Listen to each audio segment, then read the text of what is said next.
Good morning all. Today we will discuss about new chapter, that is chapter number 4, key element of a democratic government. Here in this chapter, first we try to understand the key element of democratic government, means how people are participated in democratic government. They directly or indirectly they part in government, which they take some decisions, some laws which will follow by all the people or all the citizens. As you know that in India, a person who is above the age of 18 years who has right to vote, means we treated all as equal.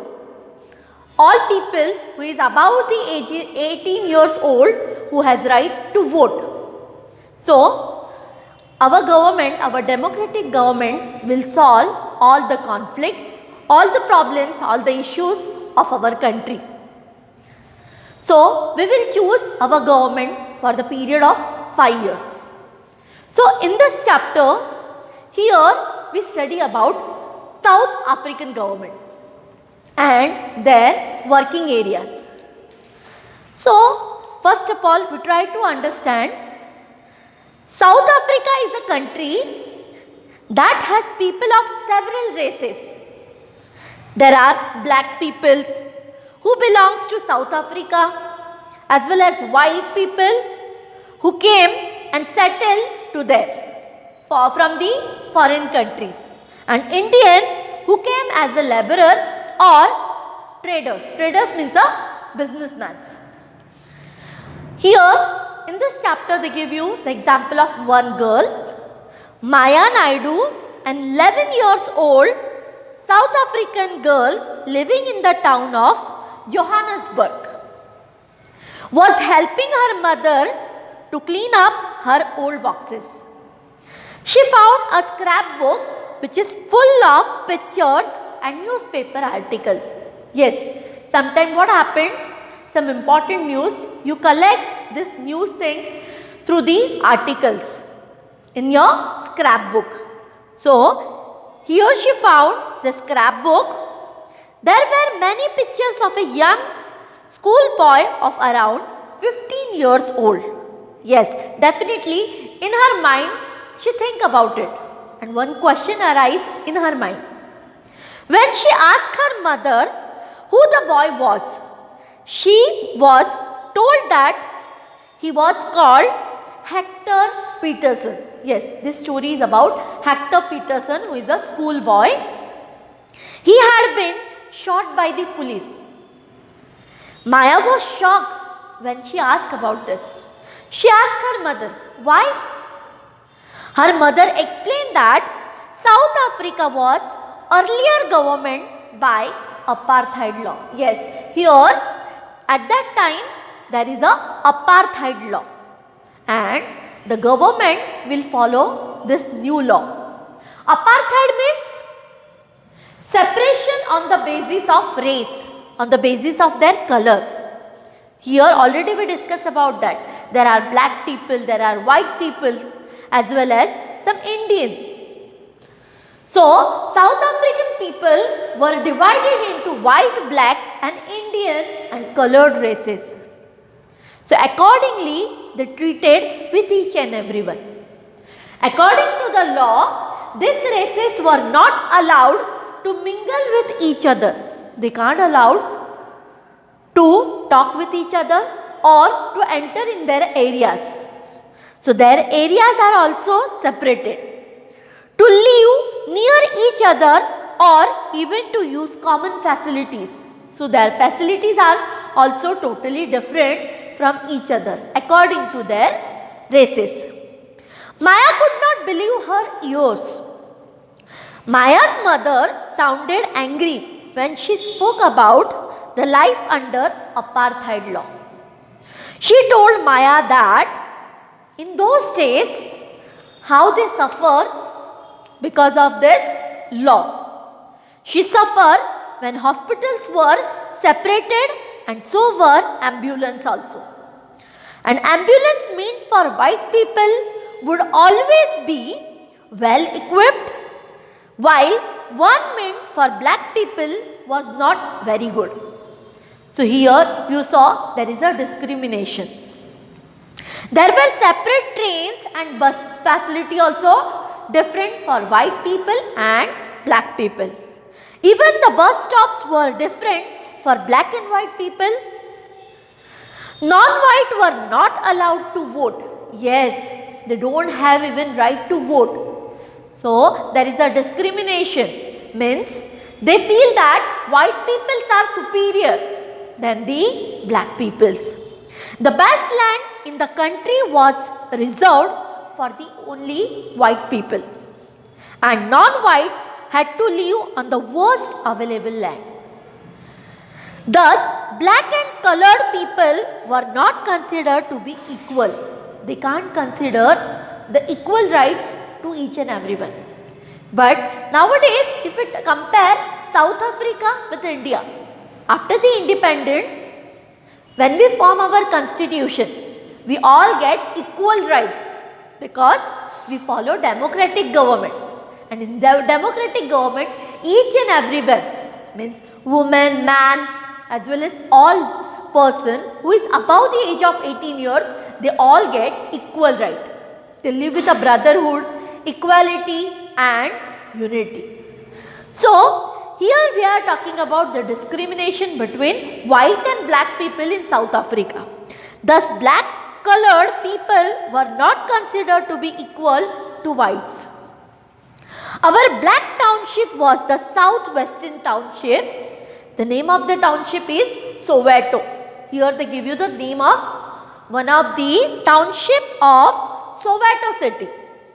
Hector Peterson lived here, and he and his classmate joined the protest against learning the African language in school. Why they are opposing? Because this African language is near to English language. This was the language that the whites spoke. That's why they wanted their mother language, which is a Zulu language.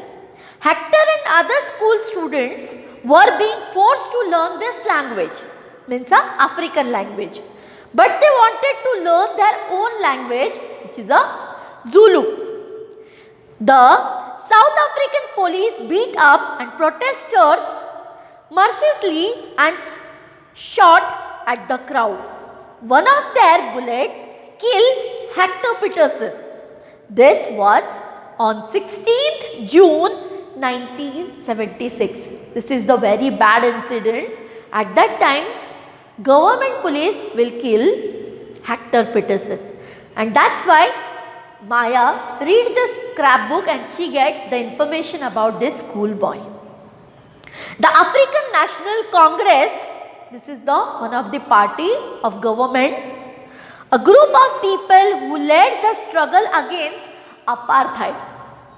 They are opposed, they protest against apartheid law to remove this law, and their most well known leader, whose name is Nelson Mandela, fought the apartheid system for several years, and finally they succeed, and in 1994 South Africa became a democratic country like India, which people of all races were considered equally.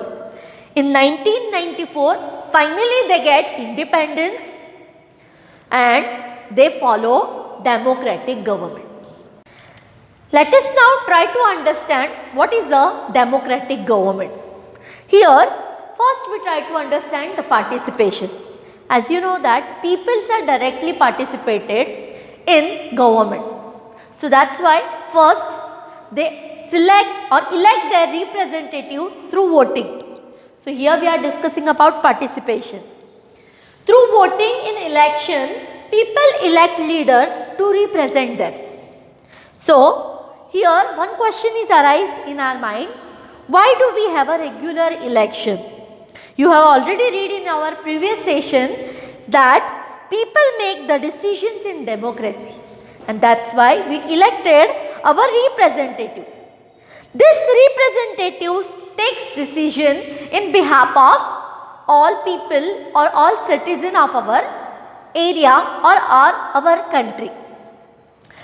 In doing so, it is assumed that they will keep in mind the voice and interest of the people. So, in village area, as we know that they arrange some Gram Sabha, and through this they try to understand the problems of the people. So, in different areas, people are directly or indirectly, they had participated in the process of government. All governments are elected for fixed period.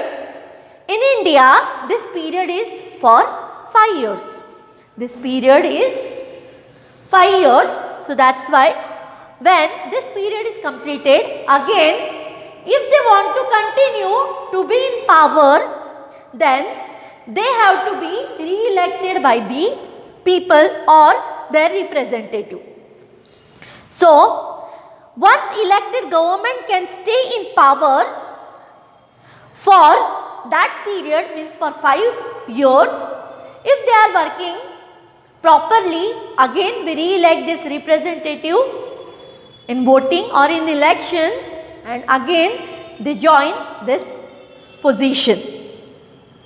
This is a moment when people can sense their power in a democracy. In this way, the power of a government gets limited by the regular elections. So, every 5 years again we held elections. Other ways of participation. Elections are usually held once in a 5 year. Beside voting, there are other ways of participation in the process of government. Means people participated by taking an interest in the working of government and by criticizing it when required. Before few days you heard about that the government will compulsory to wear helmet, and that time many people oppose this law. So, according to our thinking, sometimes we criticize also this law. Actually, this law is for welfare of the people, but some people oppose this law in a local area. In August 2005, when a particular government increased the money people had to pay for electricity, people expressed their disapproval very sharply. Yes, here they give you the example of electricity, when government will rise the price of electricity. So, that is why also people sharply oppose this issue. They took out rallies and also organized the signature campaigns. In different ways they oppose their feelings. The government tries to explain and defend its decision, but finally listen to the people opinion and withdraw the increases. And again they try to listen the problems of the people and they solve these conflicts. The government had to change its decision because it is responsible to the people.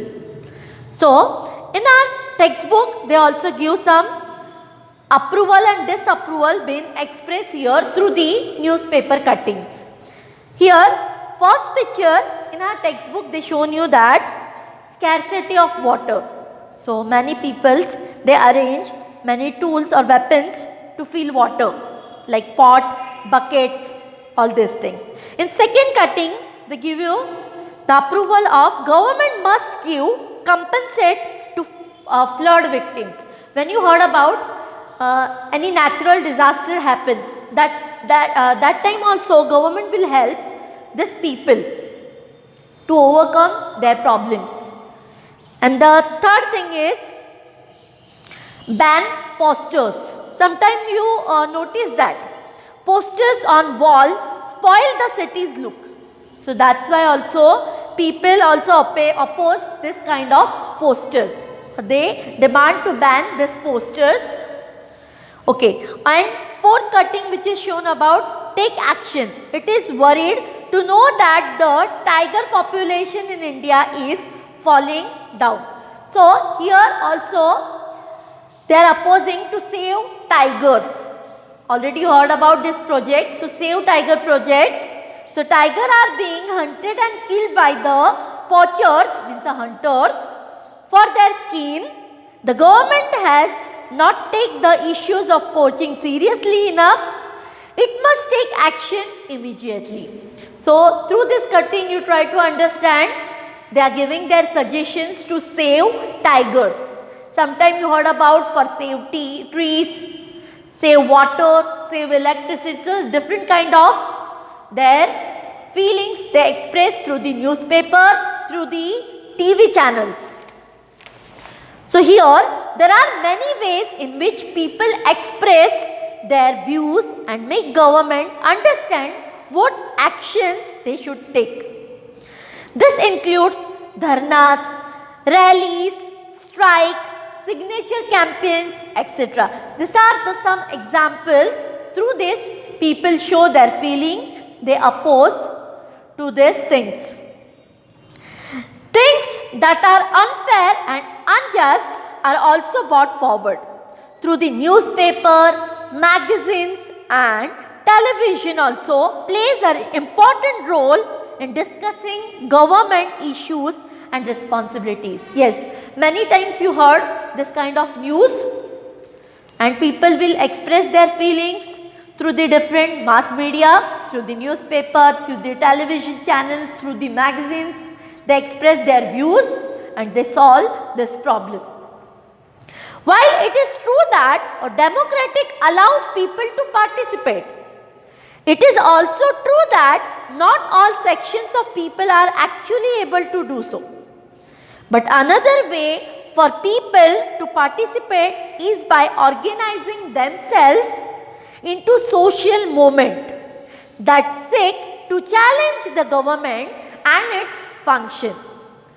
Means sometimes what happened, they feel government, they can't do their work properly. So that time people will oppose or protest their feelings through the rallies, through the campaigns, through the hunger strike.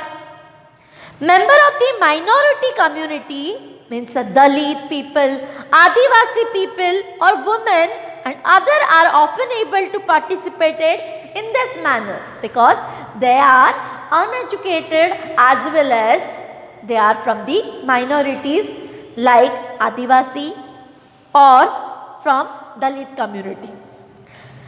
If a country people are alert and interested in law, in how the country is run, the democratic character of the government of the country will be stronger. As you know that in India, Kerala is the most educated state of our country. So people are very alert.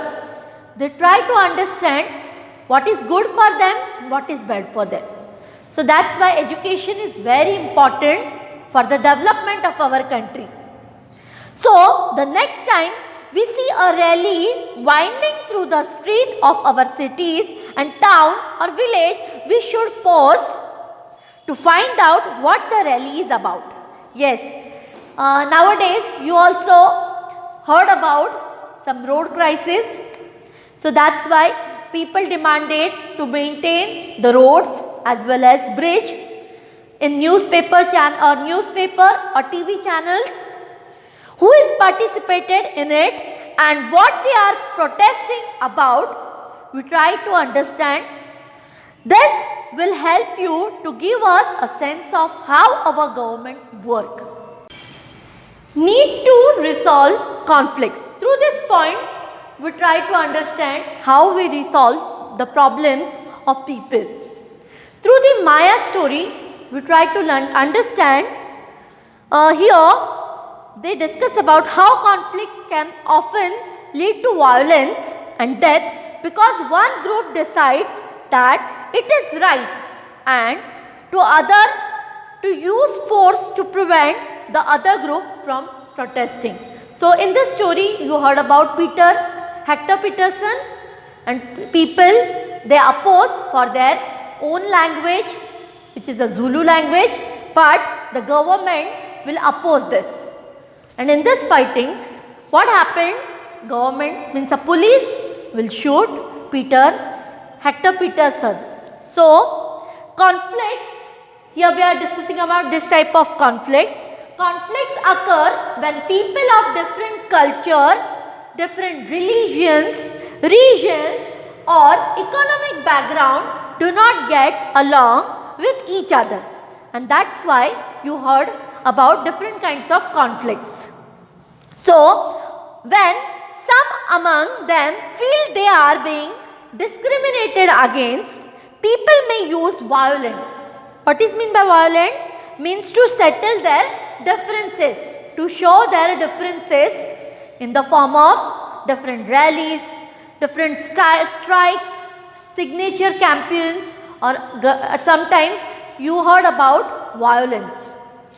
So, this leads to fear and tension among others living in an area, and that's why you heard about some tension is created in this area where this kind of conflicts arise.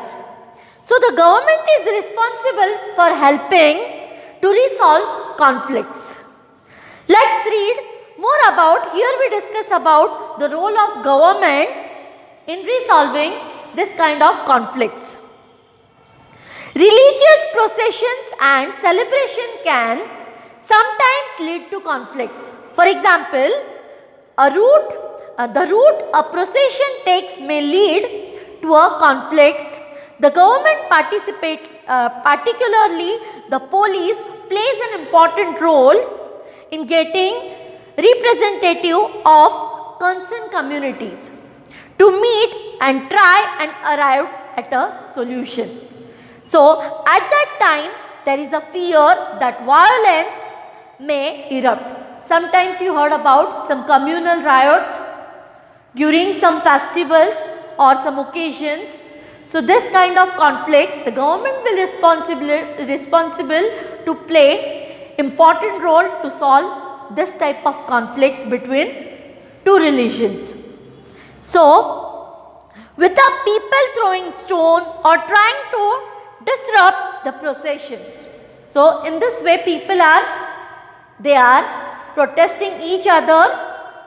The police is responsible for ensuring that violence does not take place.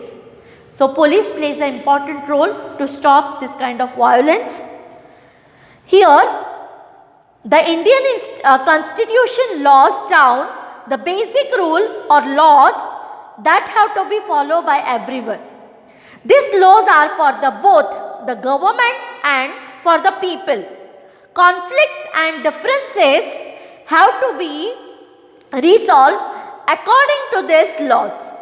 We will read more about in next chapter about this kind of laws to solve these conflicts. Here we are discussing about rivers can become a source of conflicts between two states. Here they give you the example of Kaveri river. A river may begin in one state and flow through the another state and end in the third state. The sharing of river water between different states that the river goes through is become an issue of conflicts. For example, you may have heard about the Kaveri river water dispute between Karnataka and Tamil Nadu. So, they face this kind of conflicts between two states because of sharing of river water. So, the water stored in Krishnanagar Dam in Karnataka is used for farming or for the irrigation purpose a number of districts and for meeting the need of a city of Bangalore. But the water stored in Mettur Dam in Tamil Nadu is used for crops grown in the delta region of that state. So, that is why you saw there is a conflict between two states, which is Karnataka and Tamil Nadu, for sharing equal water. So, what happened? A conflicts arise because both dams are on the same river. The downstream dam in Tamil Nadu can only be filled up if water is released from the upstream, one located in Karnataka. And therefore both states can't get as much as water as they need for people in their state, and thus leads to conflicts. The central government has to step in and see that a fair distribution is working out for both the states. Here we discuss about the conflicts between two states because of distribution of water through Kaveri river. So they are how they solve this kind of problems through the central government. In our democratic government, we consider each and everyone as a equal. So here equality and justice we study through the democratic government. One of the key ideas of a democratic government is its commitment to equality and justice. Yes, government will give justice to all the people because we consider each and everyone as a equal. So, equality and justice are inseparable. The earlier practice of untouchability is now banned by law.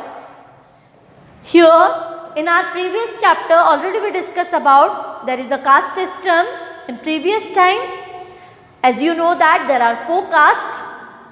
So our society is divided into 4 castes. They are giving respect to Brahmins and Kshatriyas, but they can't give respect to Vaishyas and Shudras. So our society is divided into caste system according to their work. So the earlier practice of untouchability is now banned by law. This group of people were denied education, transportation or medical facility. Even the change of other prayer means already we discussed about untouchability. These people can't get right equally like others. So Dr. Baba Saheb Ambedkar, whom you have read about earlier in the book, how they discriminate by the other people because they are untouchable person, and many others like him realized that such practice must not continue and that justice can only be achieved when people are treated equally. So in our democratic government we treat each and everyone equally because now this law is removed. People practice untouchability is now banned by law. It is banned. It is totally prohibited. So the government also recognize this and make special provisions for groups within society that are unequal. For example, in our society there is a general tendency to value and care for the boy child more than the girl child. Yes, this is the general tendency of our society. They give respect only, male dominance is there. They give importance to only boy childs. So that's why this means that the society does not value the girl and boy child equally, and this is unjust for girls. So that's why also people or our government will give nowadays to importance to girl child. They tell us about the different programs run by our government, Beti Padhao, Beti Bachao, this kind of different plans they issue to the welfare of girl child. So in this context, the government step into the promote the justice by providing special provisions that can enable girls to overcome the injustice that they are subject to. So that's why government also provide them free of cost education up to standard 8, as well as they less the fees of college and they give other facilities too. Thus, it is possible that fees for girl might be waived or lowered in government school or colleges. So, in this way, you learn about the different types of conflicts, equality and justice through the democratic government. So, already here we discussed all the points of democratic government. So, I hope you understand this chapter. Thank you.